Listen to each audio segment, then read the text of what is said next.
Agatha கிறிஸ்டியின் நகரும் விரல் அத்தியாயம் 5 பகுதி 1. என் கதையில் ஒரு நீக்கம் நடந்திருப்பதை இப்பொழுது நான் பார்க்கிறேன். இதுவரை மிஸ்ஸஸ் டேனே கேத்ராப் மற்றும் ரெவரண்ட் கலேப் டேனே கேத்ராப் ஆகிய இருவரை பற்றியும் சொல்லிக் கொண்டிருக்கும் கதையில் நான் பேசவில்லை. ஆயினும் பாதிரியாரும் அவருடைய மனைவியும் தனிப்பட்ட குணாதிசயங்கள் உடையவர்கள். தினசரி உலக வாழ்வில் எதிலும் பங்கேற்காமல் தள்ளியே இருக்கும் பாதிரியாரைப் போல ஒருத்தரை இதுவரை சந்தித்த மனிதர்களில் ஒருவரிலும் நான் பார்த்ததே கிடையாது.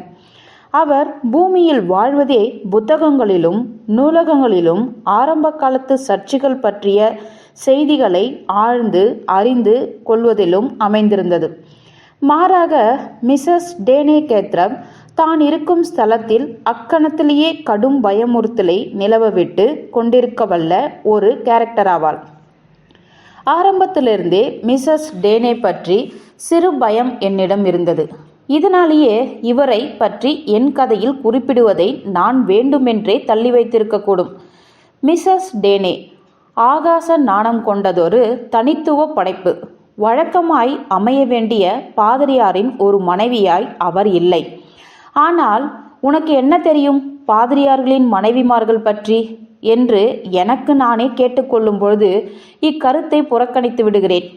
அமைதியான விளக்க முடியாத ஒரு படைப்பு மற்றும் போதிப்பதில் அசாத்திய திறமை பெற்ற அஜானுபாகுவான தனக்கு சக்திமிகு கணவனும் மிகவும் அர்ப்பணிப்பவனவர். இவை இரண்டும் மிஸ்ஸஸ் டேனே பற்றி எனக்கிருக்கும் ஞாபகம். பொதுவாய் உரையாடுவதில் சொற்பமான வார்த்தைகளை பேசும் இவரிடம் தொடர்ந்து எப்படி தொய்வில்லாமல் சம்பாஷணையை வளர்ப்பது என்பதே ஒரு பெரும் புதிராயிருக்கும். எந்த நேரத்திலும் எந்த ஒரு விஷயத்திலும் தனது மூக்கை மிஸ்ஸஸ் டேனே நுழைக்க மாட்டார். இருந்த போதிலும் அனைத்து விஷயங்களையும் தெரிந்து வைத்து கொள்ளும் ஒருவித அமானுஷ்ய திறமை அவரிடம் இருந்தது. கிராமத்தில் இருக்கும் ஒவ்வொருவருக்கும் மிஸ்ஸஸ் டேனேயிடம் சிறு பயம் இருப்பதை சீக்கிரத்திலேயே நான் கண்டுபிடித்தேன். அறிவுரைகளை அவர் தந்தது கிடையாது, ஒருபோதும் குறுக்கிட்டது கிடையாது. ஆயினும் தெய்வத்தின் தூதுவன் என்ற ஸ்தானத்தில் அவர் நிறுத்தப்பட்டிருந்தார். கோடை காலத்தில் ஸ்வெட்டர் போன்ற உடையணையும் மேலும் கோட்டும் மழையிலும் வெறும் காட்டன் புடவையும் ஒன்றையே சுற்றி கொண்டு சொட்ட சொட்ட நனைந்து கொண்டு போகும் மிஸ்ஸஸ் டேனேவை போல சூழ்நிலைக்கு உகந்த இயங்காத ஒரு பெண்ணை நான் என் ஜென்மத்தில் பார்த்ததே கிடையாது. மேகன் லஞ்சுக்கு வந்து போன மறுநாள் என்னை ஹை ஸ்ட்ரீட்டில் நிறுத்தினார் மிஸ்ஸஸ் டேனே. என்னை நெருங்கிய அவருடைய நடை சாதாரண நடையாய் அமையாது ஓர் ஓட்டமாய் இருந்தது. மேலும் ஏதோ அவருடைய நிஜ இலக்கு 1.5 மைல்களுக்கு அப்பால் இருப்பதைப் போல அவரது பார்வை எப்போதும் அடிவானத்திலேதான் நிலைக்குத்திருக்கும். இவ்விரண்டையும் இப்பொழுது மறுபடியும் கவனித்த எனக்கு வழக்கமான ஆச்சரியம் வந்தது. ஓ என்ற அவர், மிஸ்டர் பார்டன் என்றார். தீர்க்க முடியாத பிரச்சனையை தீர்த்து கொடுத்த ஒருவரை திடுமென்று பார்க்கும்போது பொங்கும் முழுக்கமான ஆவலோடு இப்படி சொன்னார் அவர். நான் தான் மிஸ்டர் பார்டன் என்று ஒப்புக்கொண்டதும் தனது கவனத்தை 1.5 மைலுக்கு அப்பால் குவிந்திருப்பதை நிறுத்தி கொண்டு அதனை என் மீது குவிக்க முயற்சிப்பவராய் திரும்பினார் அவர். இப்ப நான் எதுக்கு உங்களை சந்திக்க நினைச்சேன்? இதற்கு என்னால் அவருக்கு உதவி தர முடியவில்லை. முகம் சுளித்த நிலையில் ரொம்பவும் குழம்பி போய் நின்றார் அவர். ஏதோ ஒரு கீழ்த்தரமான விஷயம்தான் என்றார் அவர். முழித்த நான், அப்படி ஏதாவது உங்களுக்கு நடந்திருந்தால் வருந்துகிறேன் என்றேன். என்று சற்றென்று கூவினார் மிஸ்ஸஸ் டேனே. என்பவருடனான காதலை நான் வெறுக்கிறேன். அப்படித்தான் இருந்தது. மொட்டை கடுதாசிகள். உங்களுக்கு நல்லா இருக்கா? மொட்டை கடுதாசி என்னும் ஒரு கட்டுக்கதையை நீங்க இங்க வந்து இப்படி அவுத்து விடலாமா? நான் ஒன்றும் அவுத்து விடல என்றேன் நான் உடனடியாய். அதை இங்க ஏற்கனவே இருந்த ஒரு சமாச்சாரம். நீங்க இருக்கும் வரைக்கும் ஒருத்தருக்கும் ஒரு மொட்டை கடுதாசி வரலை. ஆமாம் என்றார் அவர் குற்றம் சுமத்தும் விதமாய். வந்திருக்கு மிஸ்ஸஸ் டேனே. குழப்பம் ஏற்கனவே ஆரம்பிச்சிருக்கு. ஹோ டியர், அப்படியா என்ற அவர், எனக்கு இது பிடிக்கல என்றார். கண்களை தன்னிலை இழந்து மீண்டும் நெடுந்தொலைவின் நிலைக்குத்திய நிலையில் அவர் அங்கு நின்றார். இதெல்லாம் ரொம்ப தப்புன்னு என்னால் நினைக்காம இருக்க முடியல மிஸ்டர் வார்டன். இப்படி ஒரு நிலைமையை நாங்கள் இங்கே இருந்தது கிடையாது. பொறாமை, வயிற்றெரிச்சல், இப்படிப்பட்ட பாவங்கள் தான் இதுக்கான தூண்டுகோல். இங்கே எங்களுடைய கிராமத்தில் இப்படியெல்லாம் பண்ண ஒருத்தன் இருக்கான்னு என்னால் நம்ப கூட முடியல. நோ, ரியலி என்னால் நம்ப முடியல. இது என்னை மனம் கஷ்டப்படுகிறது.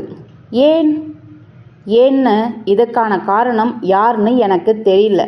ஆனால் தெரிஞ்சாகணும். அவருடைய அழகு நயனங்கள் தொடுவானத்திலிருந்து விலகி என்னுடையவற்றை ஊடுருவின. அவை கவலைக்குள்ளாயிருந்தன. சிறு குழந்தையின் பயக்கலவரம் அவற்றில் கொட்டியது. எப்படி எங்களுக்கு தெரியும்? வழக்கமாக நான் தெரிஞ்சுப்பேன். அது என் வேலைன்னு நான் நினைப்பதுண்டு. கலேப் நல்ல சொற்பொழிவுகள் தருவார், பாவ மன்னிப்பு கொடுப்பார். இதெல்லாம் பாதிரியாரின் கடமைகள். ஆனால் ஒரு பாதிரியான் மனைவின் ஆகிவிட்டால் பிறகு மக்களுடைய உணர்வுகளையும் சிந்தனைகளையும் தெரிந்து வைத்துக் கொள்வது அந்த மனைவியின் கடமையாகின்றது. அவளால் எந்த உதவியும் தர முடியாவிட்டாலும் இப்ப இதுக்கு பின்னாடி இருக்கும் மூளை யார் எனக்கு தெரிஞ்சாகணும். இங்க உடைந்த அவர் திடுதிப்பென்று சொன்னார், அவை அத்தனை சில்லி கடிதங்கள். உங்களுக்கு அப்படி ஏதாவது கடிதங்கள்? இப்படி கேட்பதில் நான் சற்று தடுமாறினேன். ஆனால் அவரோ ஓ எஸ் என்று மிகவும் சாதாரணமாய் எடுத்துக்கொண்டு விட்டு கண்களால் விடை தந்தார். 2 இல்லை 3. அவை என்ன சொல்லி எழுதப்பட்டிருந்ததுன்னு துல்லியமாக சொல்ல முடியல, மறந்துட்டேன்.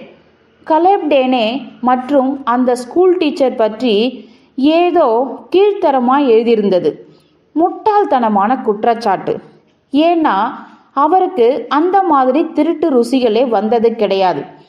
அக்கம்பக்கத்து சீலைகளுக்கு அவர் கண்கள் திரும்புவதே திரும்பாது.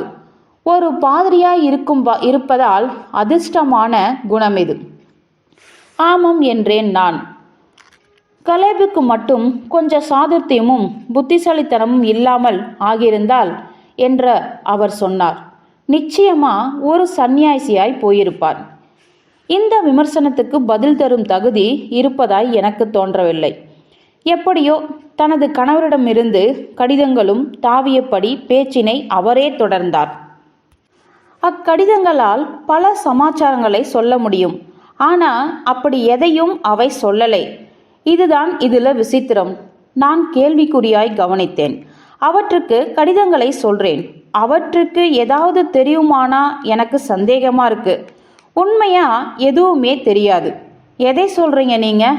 அந்த அழகிய குழப்ப கண்கள் இப்போது என்னுடைய கண்களை சந்தித்தன. வெல், இங்கே நிறைய காமசூத்திரங்கள் இடம்பெறுது. இன்னும் பற்பல வெட்கப்பட வேண்டிய ரகசியங்கள் பல. அந்த உண்மைகளையெல்லாம் ஏன் கடுதாசிகளை எழுதியவன் பயன்படுத்திக்கல? இங்கு நிறுத்திய அவர் பிறகு திடீரென்று கேட்டார், உங்க கடிதங்களில் என்ன சொல்லியிருந்தது? என் சகோதரி எனக்கு சகோதரி கிடையாதுன்னு. வேற? லஜ்ஜியாயிற்று. ஒரு நண்பனின் ஈடுபாட்டோடு இக்கேள்வியை கேட்டார் மிஸ்ஸஸ் டேனே. நிச்சயமா ஜோனா என் தங்கைதாமா. மிஸ்ஸஸ் டேனே கேத்ரப் ஒப்புதலாய் தலையசைத்தார். நான் இப்போ என்ன சொல்லிக்கிட்டு இருந்தேன்னா அதை உங்கள் கடிதம் விளக்குது, புரியுதா? இங்கே என்னவெல்லாமோ சமாச்சாரங்கள் நடக்குதுன்னு நான் படித்து சொல்கிறேன். அவருடைய களங்கமில்லாத விழிகள் என்னை சிந்தனையுடன் பார்த்தன. நான் உடனே எதற்காக மிஸ்ஸஸ் டேனே என்றால் இந்த லிம்ஸ்டாக் கிராமமே நடுங்குகின்றது என்பதை சற்றென்று விளங்கி கொண்டேன். ஒவ்வொருவரின் வாழ்க்கையிலும் மறைக்கப்பட்ட பக்கங்கள் உண்டு.